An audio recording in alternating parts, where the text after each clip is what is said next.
A 32-year-old man tried to take his own life at Virar station on February 24th, reportedly because he was depressed after his mother's death. But an alert Railway Protection Force inspector saved him. The incident was captured on camera.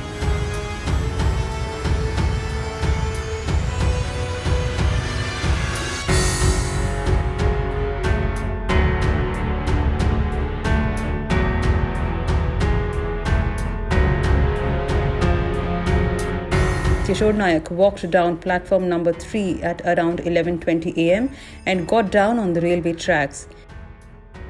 He then lay down on the tracks. An oncoming train was just 50 meters away from him.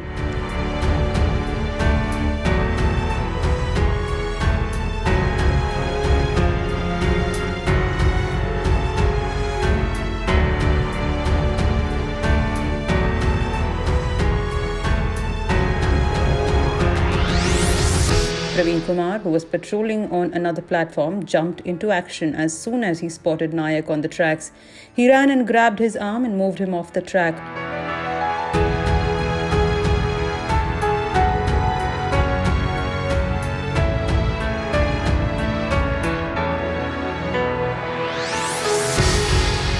Two constables, Ravindra and Ashish, helped move Nayak to the nearest platform. He was offered water there and was calmed down. Nayak was then taken to the RPF Virar post and counselled.